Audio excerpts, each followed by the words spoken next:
Nobody drools over the gate master.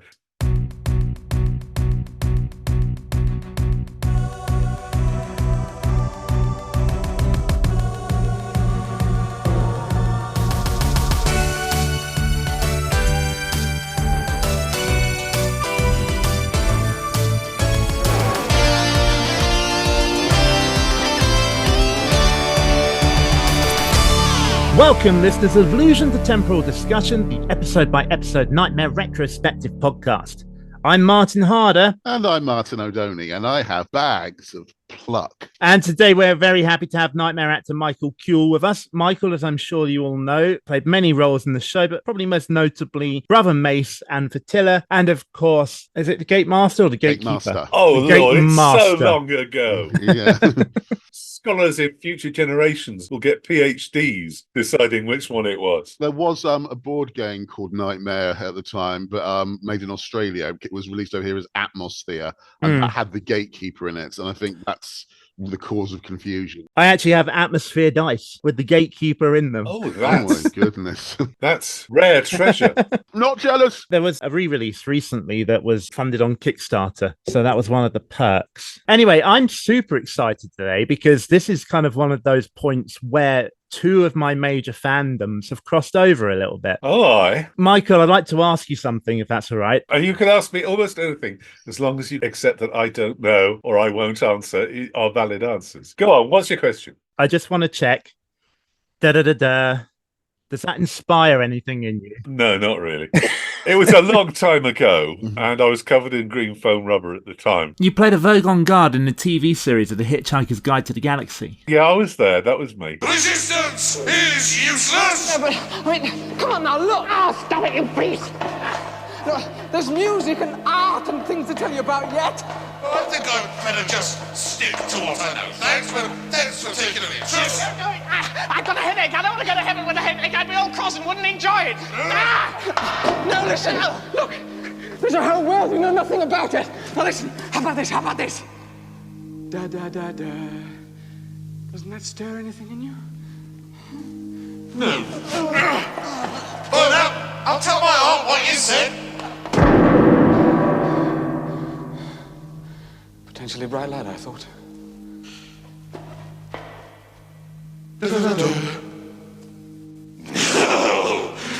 That was just before doing Nightmare. I'd been in a stage show version of it, directed by Ken Campbell, who was one of the famous great mad actors of that time. Anyway, but I did that show with Ken Campbell, and that led on to me doing the TV series by means of going around everybody in the stage show who was going to be in this TV series muttering, there's a part I'd really like. It's just a small one. And that worked. And when I got to Norwich, then I found David Lerner there. David Lerner had been in both the stage show and the TV. He was half of Zaphod. No, He was Marvin. He was Marvin in the stage show, and then he was Marvin's body in the TV show, and that was not a good gig, honestly.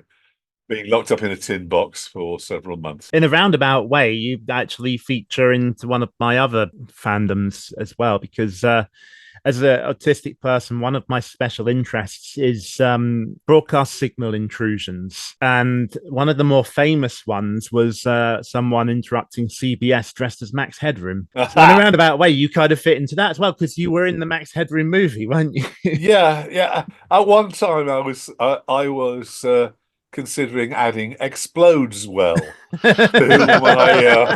my CV. There was one other thing in which I exploded, I think, and one thing where I got shot explosively, and that was the sort of thing apparently my face conjured up in casting directors at that time. Yeah, Max Headroom was basically it's one of those weird gigs where you go along and you do exactly what you tell them, and you hope to God you haven't made a total mess of it. But sitting in a cellar somewhere in Soho, I think, with bags of jelly and stuff attached to your body, staring at a screen, and then the bits on your face start to, it was a weird, I hope I'm not confusing it with some other nightmare I've been involved in. But that was me being the blipvert man in Max Headroom. And my last part, which is probably going to end up being my last part of record, unless somebody rediscovers me, was another fandom, which was I had 3 lines in the audible version of The Sandman, which went out about a year and a bit ago. I was playing a demon, and because it was the pandemic, I had to record it at home in my bedroom with my phone, with a pillow over my head to provide some acoustic dampening. So I thought, this is not the most glorious part of my career, but it definitely was a nice little bit to do for one of my favourite fandoms. I know that you appeared as a guest on Who Wants to Be a Millionaire. How far did you get to? Because I never actually got to see it. No, I wasn't a guest. I was the second reserve contestant. Oh, right, okay. And if I had actually had the nerve to say, hang on, let me correct when they ring you up, at least they did to me, they said, I gave an answer to the question, which was, what was the height of a particular peak in the Pennines above sea level? I knew where it was. I gave a guess. And if I had had the nerve to say, when they gave me a chance to revise, to say perhaps 100 foot higher, I would have been in there. Oh, right, okay. But we went in, and me and the first reserve contestant waited around all day for any of the other people to have the decency to fall downstairs and break their neck. Or, faint. People are so greedy these days, aren't they? It's so inconsiderate. Yeah. Anyway, we sat there, and I think the hardest part, apart from the seats in the audience, which weren't really built for somebody my size, the hardest part was when one person took 20 bloody minutes to decide what the 2 cities were in A Tale of Two Cities. And believe me, they edited that down to something ferocious. Today we're looking at Series 4, Episode 15. The penultimate episode of the series was originally broadcast on CITV on December the 14th, 1990. Vanilla Ice's Ice Ice Baby was spending a 3rd week at number 1, whilst the film topping the UK box office was Home Alone. The film was directed by Chris Columbus and stars Macaulay Culkin, Joe Pesci, Daniel Stern, and Roberts Blossom. Yeah, I've seen it a couple of times on TV. It's quite funny. I've got no animosity in my heart for it, but I do sometimes wonder quite what all the fuss is about. Well, I want to say it's harmless, but it does encourage children to beat up people with extremely violent cartoon ways. This is one of the great epics of cinema that I have not seen. It's not a bad film. It's I just don't think it's worth all the mania that was about it at the time. Temporal discussion. Bringing you the latest news from 1990. Well, there's actually not much news on this date in 1990. What you discovered, Mr. H, is that a few days earlier on December the 11th, following widespread protests by labourers and students, Ramiz Alia, the head of the People's Socialist Republic of Albania, declared that a free national election would take place in the spring of 1991. I actually think this is a profound moment in history because it means a bit of news actually got out of Albania in the 1990s. That almost never happened any other week in the 1990s. All political parties were now permitted, with the exception of the Party of Labour. And the next day, the Democratic Party was established as an opposition. I'm taking your word for all of that. I follow global politics quite a lot, as people probably know by now, but not Albanian politics. It's very difficult to find out anything about it. Yeah, there comes the problem, is that I couldn't really find out much more than that. I'm sure someone listening will pull up some kind of article somewhere that will help us out. The Gulf War was still starting at that point, wasn't it? It was a very interesting and I wasn't as terrified then as I am now, but because there was a tint of hope in the air, The 1990s were an optimistic decade. The last couple of decades have profoundly not been. Let's put it that way. And now time turns. The recording light burns. Timeout is gone. The podcast is on. Greetings. Take a seat. Make yourself comfortable. We're just getting started here. Well, our latest team is just getting started. How have they started, Pickle? Truthfully, too soon to say, Master. The challengers from Hampshire, whence come Robin, Andrew, Brett, and Giles, their Dungeoneer. The quest is for the cup, and it's only just begun. Well, in that case, let's delay it no further. Game on! Where am I? You're at the gate of what looks like a castle, but the gate's closed. And it looks like a drawbridge on the other side. But there's a massive pit in front of you. Yeah. What are we going to do? Oh, there's a face forming in front of you.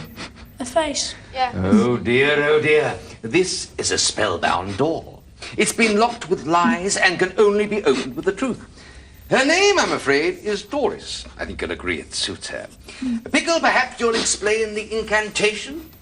Listen, New Foresters. The calling here is simple enough. All Giles must do is to call out true and false. False and true. Open up and let us through.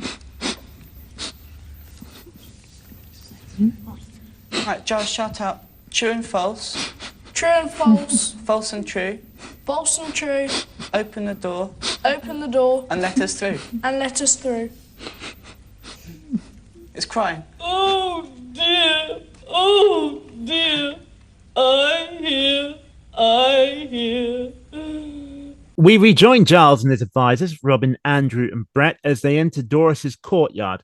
Apparently, it doesn't matter that the team got the incantation wrong, as Doris answers anyway. I get the feeling that Tim Child knew that time was getting on towards the end of the season here, so he just let it pass. I can't recall any of the incantations being retaken, as long as they were just about good enough.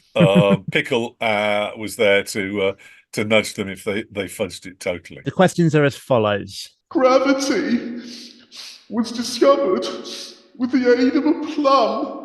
True or false?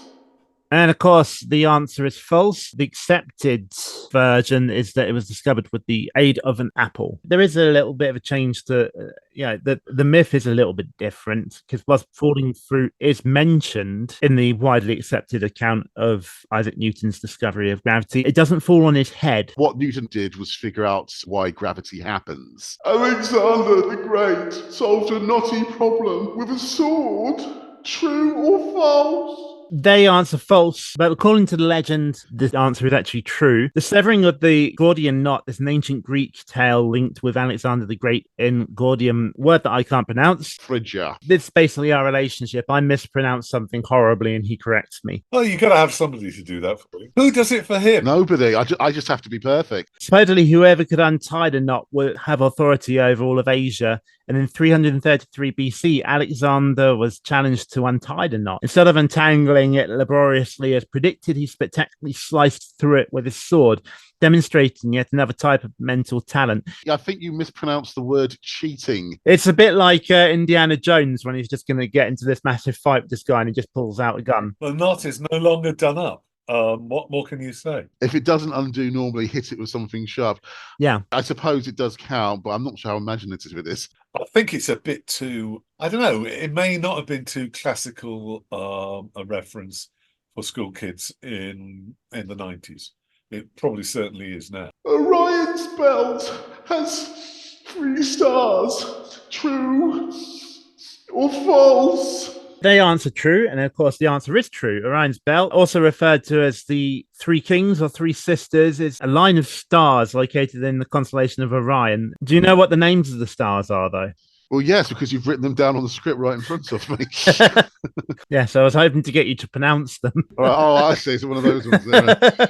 It's, I think it's Alnatak, Alnalam, and Mintaka. I pronounce that Mintaka, but yeah, then I'm from Manchester, so I wouldn't. Well, I live in Manchester, so I should do the same thing, really, shouldn't I? So the stars are more or less in a straight line, resembling the belt of the hunter's outfit. They're usually best seen in the early night sky during northern winter or southern summer, especially in January around 9 p.m. Did anybody ever tell you how the door sequences were shot from the actor's point of view? Basically, we got stuck in front of a very bright light and a camera and loomed right up close to the camera. And that was probably the result of the strangeness of the expressions on our faces, but it produced this very nice, eerie effect of the faces coming out of the doors. I was Dorcas, and I don't think I came on more than once, but it was a nice effect that Tim wanted to play to the limit. Oh, dear, dear, dear. Oh, this is terrible. Oh, truth will out. Ah, yes, truth will out, and so will you. Well, that was easy enough. A little too soon for celebration. This is the first step in a journey littered with pitfalls. On you go. Right. Yeah, Giles, take a small side step to your right. And the drawbridge just drop down so you can... And another one. Another one, please. Right, and now if you just walk forward into the castle. Quickly.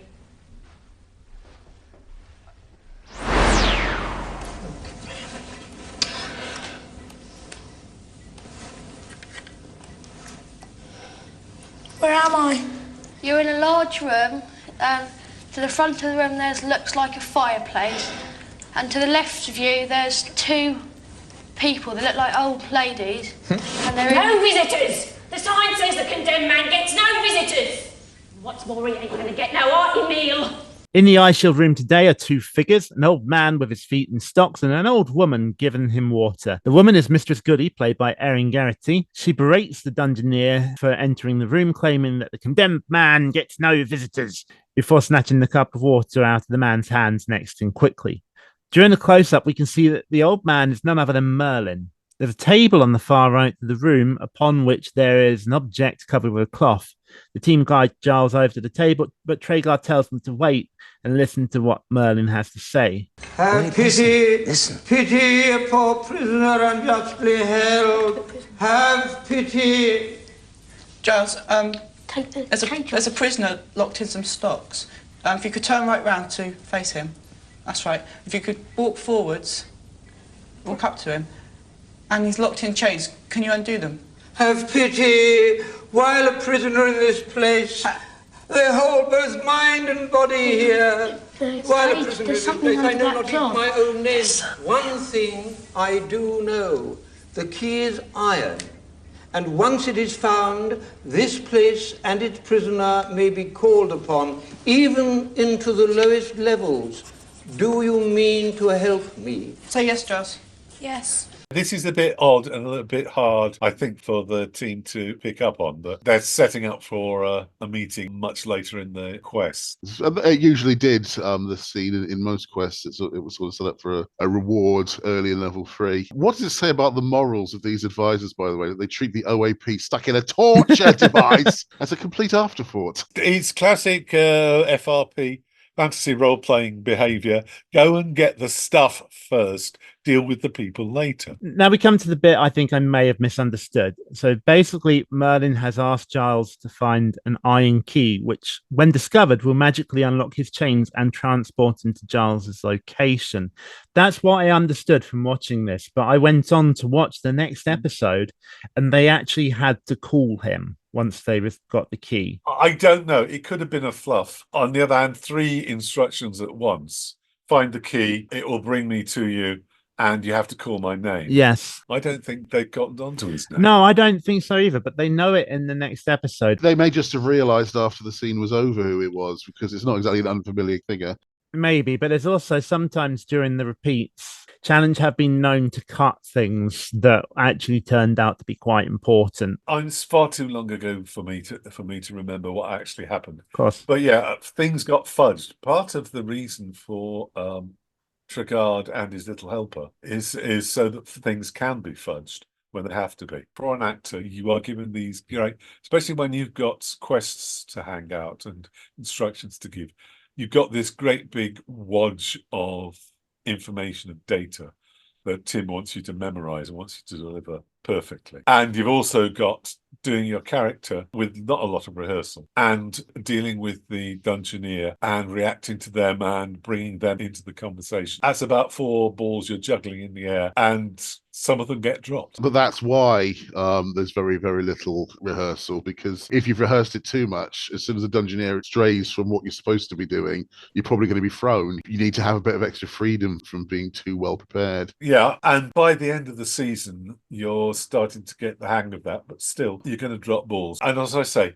that's one of the reasons Pickle is there, so you can fudge things later on and give them hints that they didn't receive earlier on. Look beneath that old cloak by the window. It hides sight for the unseeing. Use what you find well.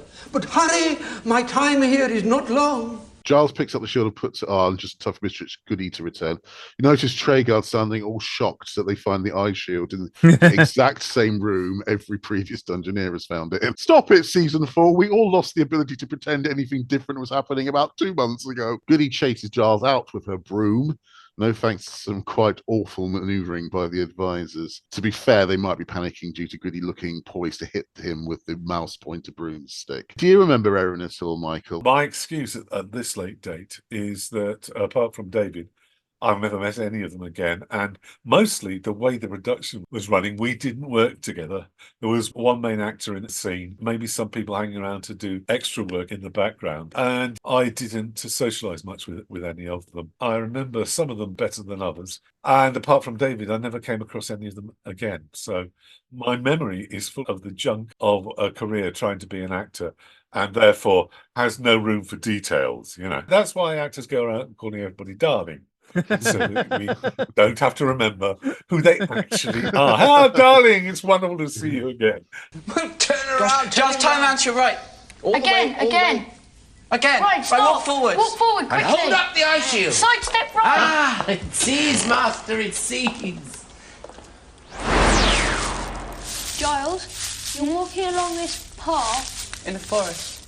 We're getting a view through the mirror's eye. This looks like the Forest of Dun. What do you know of this place, Pickle? It is written, so I believe, Andrew, to the Forest of Dun the foolhardy come, and though they soon learn, they seldom return.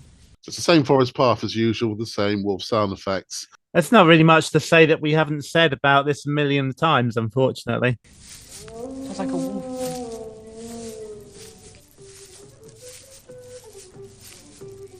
You're outside this small cottage, and there's a door in front of you. Well, root and fen, if my memory serves me true, this inn is called the Crazed Heifer. It's a notorious gathering place for thieves and fellow travellers. The sprite is right, team. Inns like this are dubious places, but information and supplies can be had here. But no adventure is without risk, and the risk is up to you. So soon arrived at the Crazed Heifer, or the exterior of the Crazed Heifer. I have a feeling this is the last time we see the exterior, isn't it? I think it's the last time we see this particular portrayal of the Crazed Heifer. That it still appears a bit in later seasons. For some reason, the Heifer seems to move around as much as anything else in the Nightmare world. It's nowhere near the Forest of Dun next time around. Oh, there's a face appeared on the left. It's a dangerous haunting. Quickly, Giles, walk forwards. Outside the Crazed Heifer today is another appearance of a Proto-Puka, which forces the team into action. Giles quickly enters the inn. Forest Phantom. Proto-Puka. Giles, you've entered the inn, and there's lots of people drinking, and in the middle of the room there's a jester juggling. And to the right of you... Excuse me. Would you mind taking a seat like the rest of the punters? Oh, I don't know, some people walking in like they own the place. Hang on a minute, I'll introduce you to your seat. Seat? This is bottom. Bottom? This is seat. No laughing now, how about you two getting it together? There you go. The team have a good laugh over Motley's references to Giles's bottom. The team won't be laughing for long anyway, as Motley turns to the other punters to tell them a joke. And that's guaranteed to stop anybody laughing, let's be honest. What did the assassin say to the victim, eh? No? He said, knife to meet ya. Knife to meet ya, get it? No. There. The jester immediately gets pelted with a selection of cabbages. Some of them sound like they really connect hard, and they sound like they really hurt. That was probably Motley's best joke in all of season 4, unfortunately. I think that scene's a little set piece that Tim wanted, and it's heavily rehearsed. There's lots of people in it and lots of production value, but mostly it just delays the Dungeoneer from getting on with the rest of the quest. You could say it's characterization, and it's showing that Motley has a job to do between quests. Well, when he's not helping the Dungeoneer. But we already know that. We already know that he tells terrible jokes. Motley claims that Giles's interruption actually caused him to lose the audience. What's your name then, Killjoy? Giles. Giles, oh, one of those Dungeoneers, are you? Yeah. Yeah. Well, my name's Motley. Yeah. And before you stuck your face in, I was by way of being a successful professional gay wit and reparteeist. Fat chance of that now. Where are you trying to get to then, eh? Sure. So long as it's no place I get a booking, I'll be happy to help you there. Giles, tell me you're after the cup. We're off to the cup. After the cup, are you? Yeah? And where else you off to? You're not by any chance trying to get to level 2, are you? Yeah? Oh, well, I'm not going there. Do you know, they haven't laughed there for 200 years. Well, except the opposition, and he's got a very strange sense of humour. Motley offers Giles the use of the spell Dash to help him on his way. He notes that some of the punters are giving the Dungeoneer some funny looks, and so guides him out at the inn. I think I saw you in the background of this scene, Michael. Could have been. It's a long time ago, but all hands on deck to do extra work in the background would be Tim's way of doing it, yeah. Giles, you're going down some stairs, as you can see.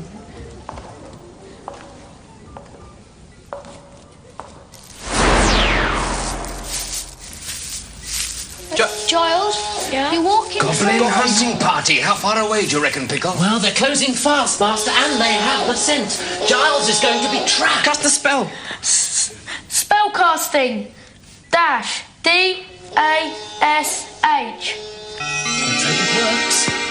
Is it an optical illusion when they enter the Forest of Dungerthingy? Can I see a kind of wooden fence right at the bottom of the screen when switching to the eye shield? I didn't notice it. What I did notice, though, was Brett actually physically attacking Andrew to get him through the spell. Slightly exaggerated, but he's getting close to it. It's kind of nice to see a team getting into it so much, kind of getting caught up in it. Yeah, that's some of the best moments. My best moment in this first season I was in, I'm sure it's in this season because they took Fatilla away from me in the second season, is when they come up and instead of giving Fatilla the quest object, they start flattering him. Oh, I love that bit.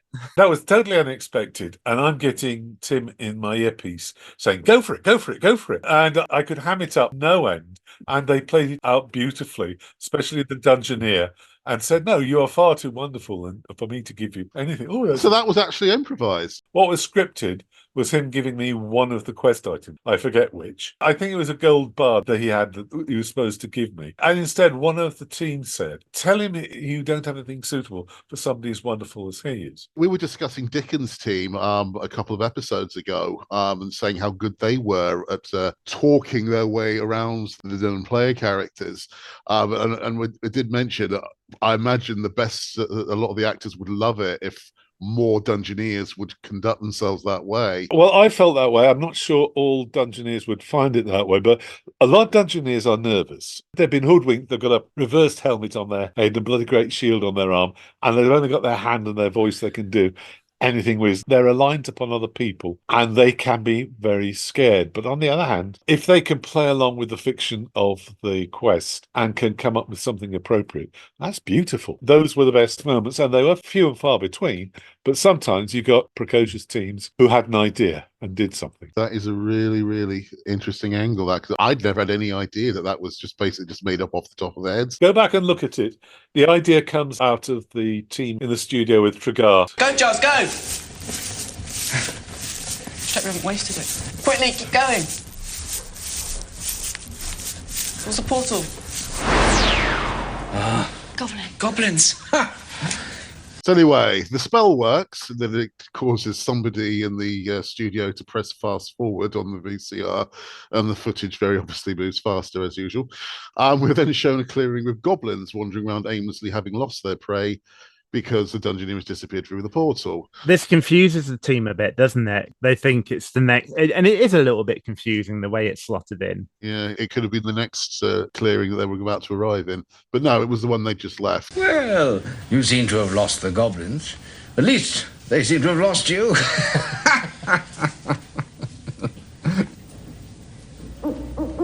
Right, Giles, to the right of you, there's a large tree. Looks like an oak tree. And to the left of you, there's a tree stump. And it looks like it's got food on it. So they arrive in Oakley's Glen. On the tree stump today are a bottle marked Sniff, a large ruby, a modern-day adjustable spanner in a temperate zone, and a leaf that appears to be from one of the vegetables that was thrown at Motley in the inn just now. This food, in inverted commas, gets knapsacked, and Oakley appears. Caution, Giles. Turn around, Do Giles. as you're told for now. Turn around. This creature is Oakley, a tree troll, we think, though no one seems quite sure. In any case, it's a guardian of the greenwood and highly suspicious. I hate thieves. All humans is thieves and despoilers. Prove yourself to be tree friend, or I crush you. Now, consider, gentlemen, this is effectively the level 1 clue room. Yes. As in previous seasons. Remember how Treguard in season 2 scolded Akash and his team for taking about 4.5 minutes to find the clue room? This bunch have taken over 12 minutes to reach it. Don't you think they're going a bit soft on the Dungeoneers here? A, time is flexible. B, I'm going to shock somebody here. Tim's criteria for how gently or how harshly the teams were treated is how entertaining and good TV value they were. So Oakley asks 3 riddles. Who was the chief of the Greenwood? The answer is, of course, Robin of Sherwood, and they say that. I think it's interesting they put it that way, because Robin of Sherwood was the TV programme.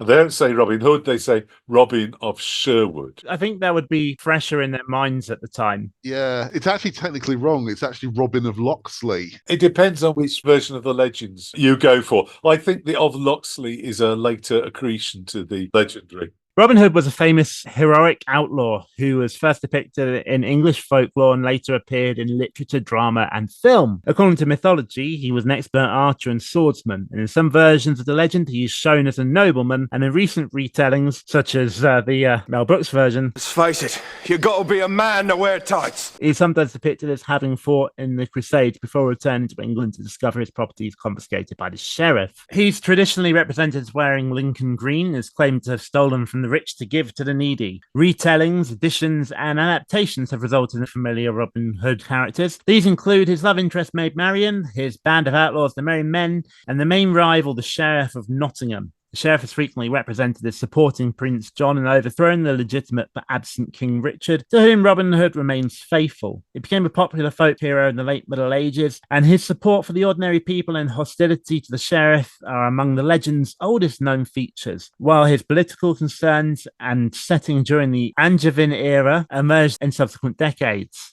Historians and folklorists have suggested at least 8 probable origins of the myth, including the possibility that Robin Hood was a standard alias used by or in reference to bandits. It's the Jesse James syndrome again. During the Old West, Jesse James was the most notorious bandit in North America. And anytime anyone was attacked by lawless horsemen anywhere on the prairies, the drama of the moment was always talked up. It couldn't just be any old horseman who was robbing them. It had to be Jesse James who was robbing them. I think it's the same with Robin Hood. Anytime a rich man was robbed while journeying between towns, it can't have been just any old thief. It had to be the greatest thief of them all, because no other thief would have the might to best a rich man. So it had to be Robin Hood. I think the same phenomenon may even be attached to King Arthur. So every time a Saxon troop was attacked in Dark Age Britain, it can't just have been any bunch of Roman Britons attacking them. It had to be the mighty Arthur and his knights. Probably Dick Turpin as well. Yes, very probably. During the Battle of Britain, there was a certain snobbery amongst Luftwaffe pilots who insisted they had been shot down by Spitfires and not any old hurricane.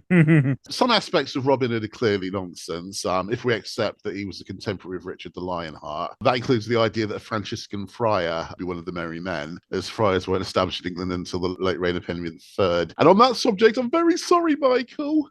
As Nightmare is supposedly set around that same time, and Robin Hood even appears in the first of the Nightmare novellas, that means Brother Mace is also an anachronism. Oh, no, but I'm not sure what sort of habit Brother Mace is supposed to be wearing. It might just be a regular monk rather than a friar. Monks bunked off a lot. It was one of the well-known problems with the monasteries. Monks got permission to leave to go for a specific mission and then just sort of forgot to go back to their home monastery and start living the life of poverty, chastity, and obedience they're supposed to be living. Because outside there is money, there is food, and there is occasionally nookie.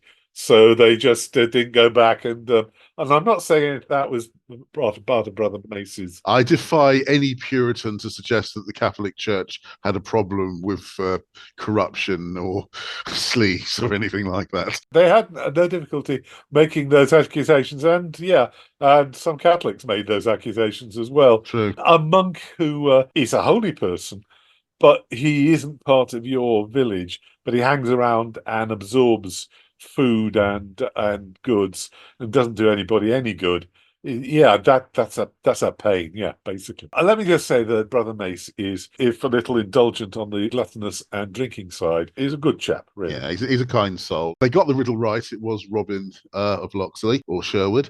The branch of which tree?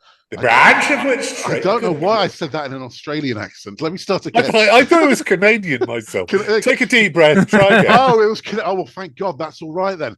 The branch of which tree is the symbol of peace? Does that sound like Oakley? See, that sounded like somebody in the 1960s. Yes. Yes. Yeah. The olive branch, that would be. Yes, it would indeed. Truth accepted. You got that right as well. The olive branch has been used as a peace symbol in Western civilization since at least the 5th century BC in Greece. The ancient Greeks believed that olive branches represented prosperity and warded off evil spirits, and an olive branch was one of the attributes of Erini, the Greek goddess of peace. The Romans referred to her as Pax, and she featured on imperial coins with an olive branch. The Roman poet Virgil connected the plump olive with Pax and utilized the olive branch as a symbol of peace in Aeneid. Another goddess in Greek mythology, Athene, bestowed the olive tree upon the residents of Athens, who expressed their thanks by naming the city after her. How do you turn an oak into an ash? By burning! Truth accepted. I'm not sure how wise Oakley is putting that idea out there, by the way. It's like when he suggested they make him into paper a few episodes ago. 3 is the score, and Oakley tells Giles that the bloodstone leads to bloodshed before going back to sleep. I wonder if Tim actually had any bloodshed arranged. He did in season 8, when anybody lost in the corridor of blades, the whole screen filled up with redness. One quest that happened. Was it only one quest, right? Gideon's quest. But that was pretty explicit bloodshed for a kids program, that was. In accordance with Mr. H's law of the dungeon, which states that anything that stands out by virtue of being totally out of place is probably going to be useful later, they take the spanner and the sniff bottle before departing. Turn to the right a bit. And, yeah, okay, and walk straight ahead. Dead ahead. Hold up the eye shield. What? Whoa. Wait, going into the portal now. We're walking through some undergrowth. I've come out to a building like a castle or a cathedral. Listen, team, these are the remains of Dungarth. Once a proud palace of men and a sanctuary from the predators of the forest. The way into level 2 can be found here, but it won't be easy to find, and it's unlikely to be unguarded.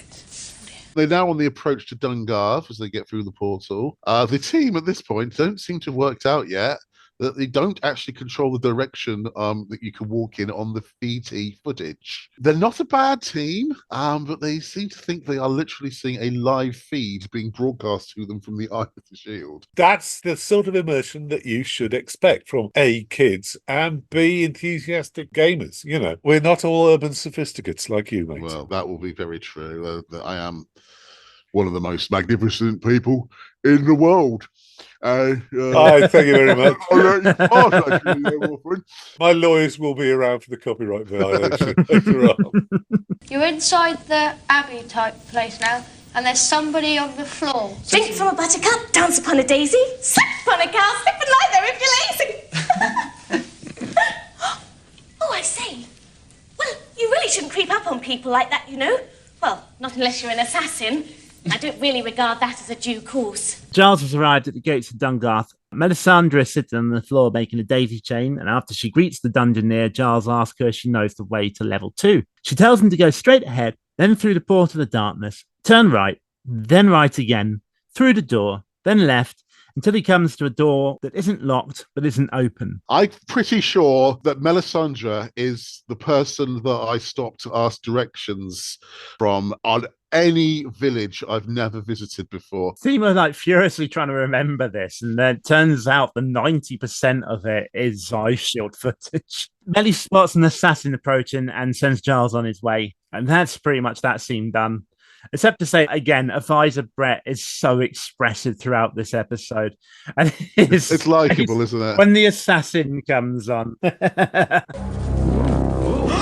Melly almost does something useful for the first time since about the midway through season 3 there. I think that's just for old time's sake, because that's actually the last time we ever see her. That is her final ever scene. Well, Tim didn't like to keep people too long. I think apart from Hugo, he didn't want there to be any stars in it or made by it. He wanted to be able to replace any of us with somebody new. Addis pointed out to me by more experienced and longer lasting people that Tim would recycle you out of the thing. I got lucky. I got an extra half of a season to do a couple of episodes of his thing called Time Busters in the years after that, and I even got to write a script for one of them. Cool. Oh, that was cool. That is my one screenwriting credit. But Tim wanted new faces, new ideas, and new characters, and you got it. Go to the secret entrance, that's right.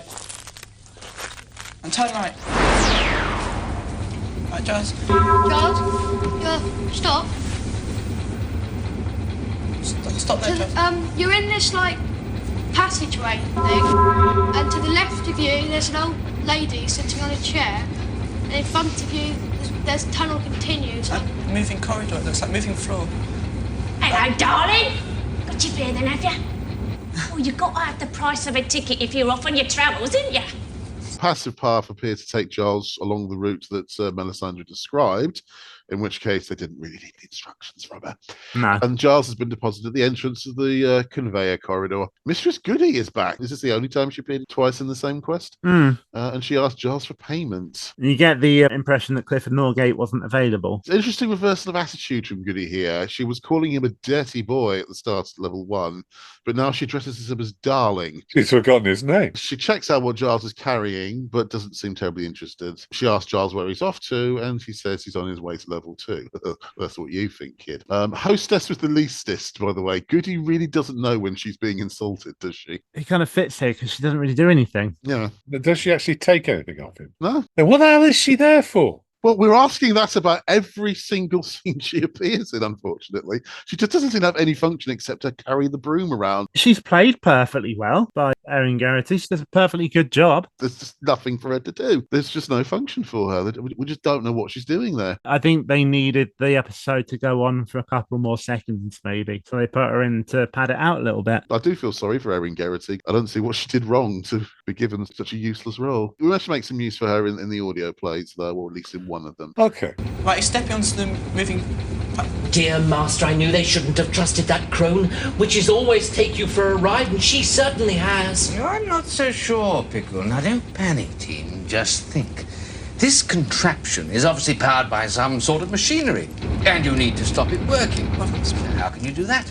There's a lot of doors we need to No, look to the right of us. Giles, can you see something to the right of you on the floor? It's a spanner. Use the spanner on it. Giles, can you see something on the floor by your right hand? Think, team. Take a side step to your right. Think. How can you stop it working? Despite Advisor Robin repeatedly suggesting they use the spanner to stop the mechanism, the other two advisors completely ignore him as they discuss what to do next. I feel bad for him. Eventually, Brett tells Giles to throw the spanner down the corridor, which is a brilliant idea, Brett. Well done. The look on Robin's face is an absolute picture at this point. Giles does as he is told, and the conveyor grinds to a halt next to a door. Giles steps through into the next chamber. It reminds me of my role-playing game where one player will come up with an idea and everybody jumps on him because he's him. And then I have to point out to them, actually, he's just had a really good idea. Why don't you that? As a DM, do you stick kind of rigidly to the rules, or are you more like a rule of cool type person? Depends on the game, really. I don't play D&D because I gave that up in 1979, but I play other role-playing games. What I think is the rule of I can't be asked is in there, because if I can't be asked to look up the precise rule, even if I know there is one, then I won't break the flow of the story. But if I've got a tense moment and I have got the time to look up a rule and make it more particular, more, you're doing this with this weapon and in the driving rain, but you are a master of the mystic art of archery, and and it doesn't matter that you are blind because you have sonar sense. I'll take all that detail in and I'll use it as long as I can reduce it to a simple dice roll. You know? That's fair enough. But there are games I will play where the contract between players and GM isn't so detailed. games where you're actually supposed to make up as you go along, or make up after you've rolled the dice and say what it is, that I will do a large amount of improvising with. And sometimes it's a mixture of the two styles. So it depends on what the tone of the thing is. It depends on the game system. It depends on the group. Listen to my podcast, Improvised Radio Theatre with Dice, with me and Roger Bell West, about role-playing games. We waffle once a month about the high theory of role-playing Awesome. I'll look out for that, Yeah. We'll put a link in the description as well. Advert. Yes. I once prolonged a game of D&D by about 3 weeks because we came across a stone table and I whittled some dice. Was it the stone table? You know, the one with the crack in the middle of it? And no, I don't want to think about that. So we should get on to the next chamber because it's quite an important one, isn't it? It is the most important chamber. By far the most important chamber. Important chamber in this episode. Giles, you're in a large room, and in front of you there's a well, and on the edge of the well there's a man sitting there with a club. Hold up. Not one more step, or you will first blipped and then blocked. What is it? What is it? It's one of them Dungerthingies in a moo cow helmet. This is the egotistical moment. I would like you to contemplate the style and the glory that is Fatilla the Hun. I hated the name, by the way. I like the character, but I hated the name. It is a rather on-the-nose, unfortunate name. It's another thing they wouldn't allow today, I think. Yeah. Let's make fun of the fat kid. And I was a fat kid. I mean, they put a fat suit on me to play Brother Mace, which I thought was a little bit over the top and absolutely unnecessary, given my general build. As unfortunate as the name is, think of it this way. At least you weren't playing Arwok. I had managed to forget Arwok. Yeah. Oh, God, we're sorry to bring back I have a sensitive soul. You understand this? You just wounded me in my memories. I will add, as we have added several times before, the fact that Arwok is actually quite a likable character is credit to Mark Knight for playing him. And I don't think there was ever any real malice in the character. Well, Dungerthingy, what do you have for old Fatilla then? Just offer him the sniff. I have a bottle of sniff. What? Sniff. Take the top off. What is this sniff? You smell it? I smell it.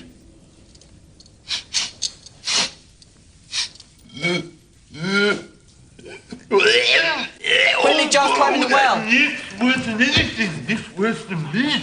Go on. I took a sniff and I fell over. That's what happened. That's a massively important moment. I love the way Brett cries brilliant at double fist pumps. Brilliant! Yeah. So, Michael, there was an actor in the first couple of seasons like me called Edmund Dane. I don't know if you're aware of him. Never met him. But he played a dungeon guard called Gumboil. His first couple of appearances back in season 1, Gumboil seemed quite threatening. But one of the things we've commented on about him was that time and again he proved so hapless when he was fighting or when he was confronting a dungeoneer, and he kept getting beaten in really embarrassing ways that after a while all the threat and menace seemed to go out of him. And there's sort of the same pattern is there with Fatilla, would you say? I don't believe Fatilla ever showed any competence at guarding anything. You don't want to be threatening when your opposition is 11-year-old kids. It wouldn't look good on screen. That's the way Nightmare's supposed to work, though, isn't it? It's supposed to be scary. Look, I'm still twice their height and 3 times their size. That's a generous estimate. And there's all that threat of being, in effect, a giant compared to the Dungeoneer. I was happy to be the comic relief. I could have been the deep voice evil machinator. But they didn't want me for that. They already had somebody. Listen to that. I'd have liked to see you play Audris. Yeah. Brilliant! Giles, you're on a table in this room, and in front of you there's a lady in stocks, and on the table there's a sword and something else. Giles, on the table, can you find some food? Yeah, there's an apple. Put it in your knapsack. Okay. And if you can step down onto the table. And don't... Hang on. Should I take the sword? What do you think? Yeah, take the sword. No, we're not sick. Weapons of our enemies. Get back, you ghastly little assassin!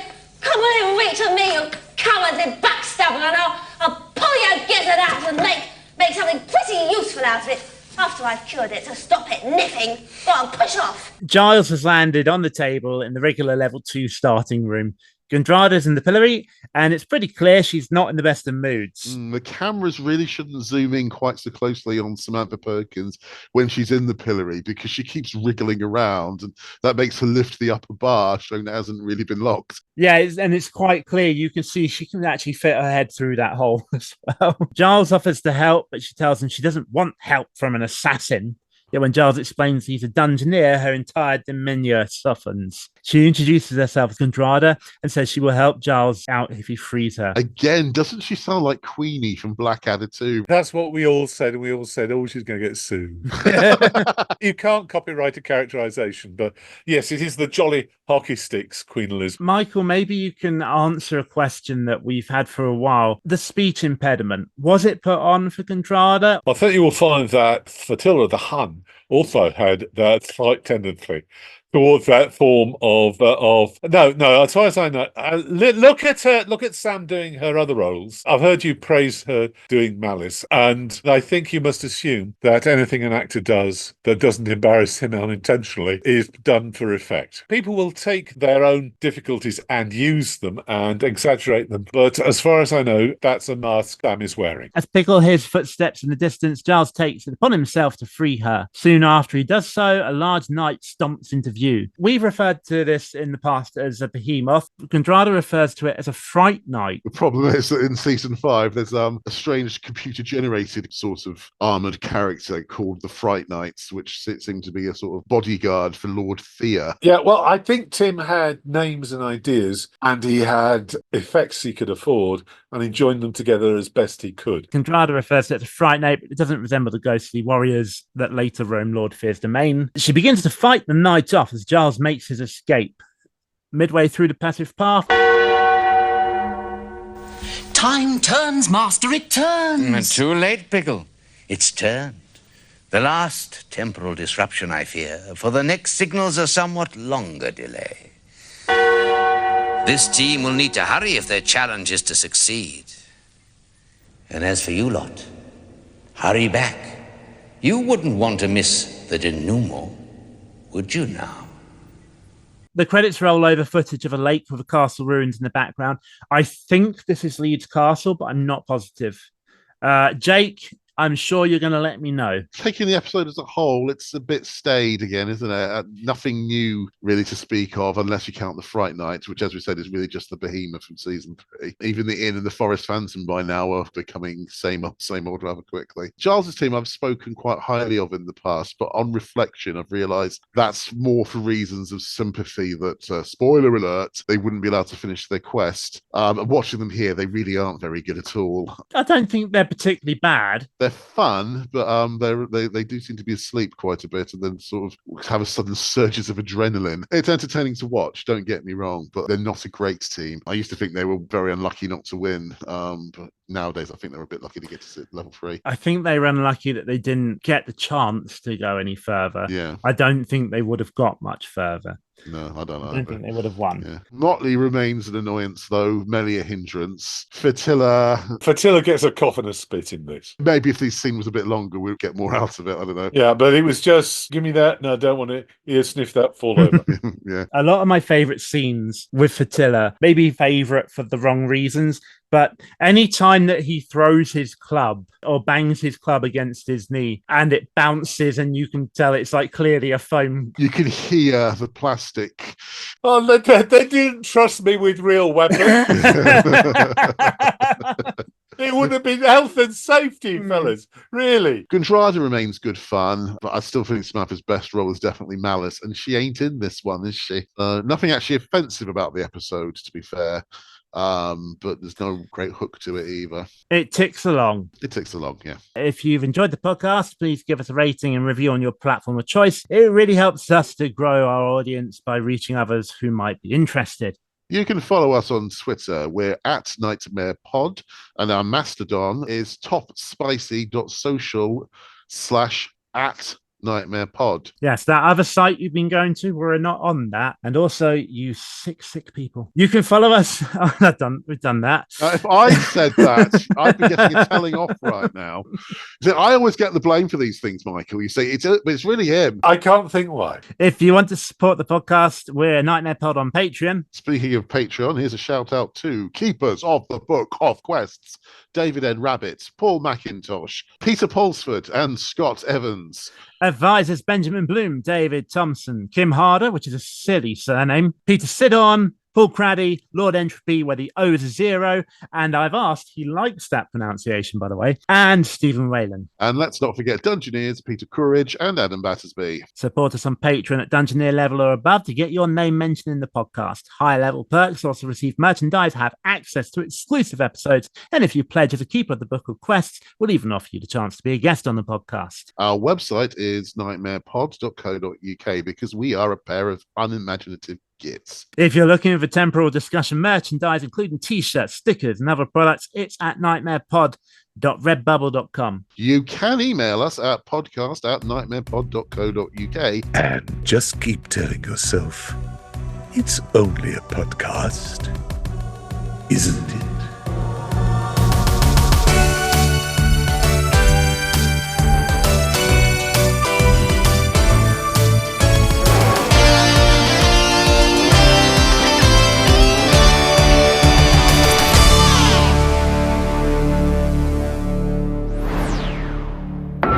Welcome back. Don't mind me, just enjoying some Polish peanuts. Are they grown in Poland, flavoured in Poland, or what? I'm not sure. I suppose it's perfectly possible to create them. I mean, they're really just peas, aren't they?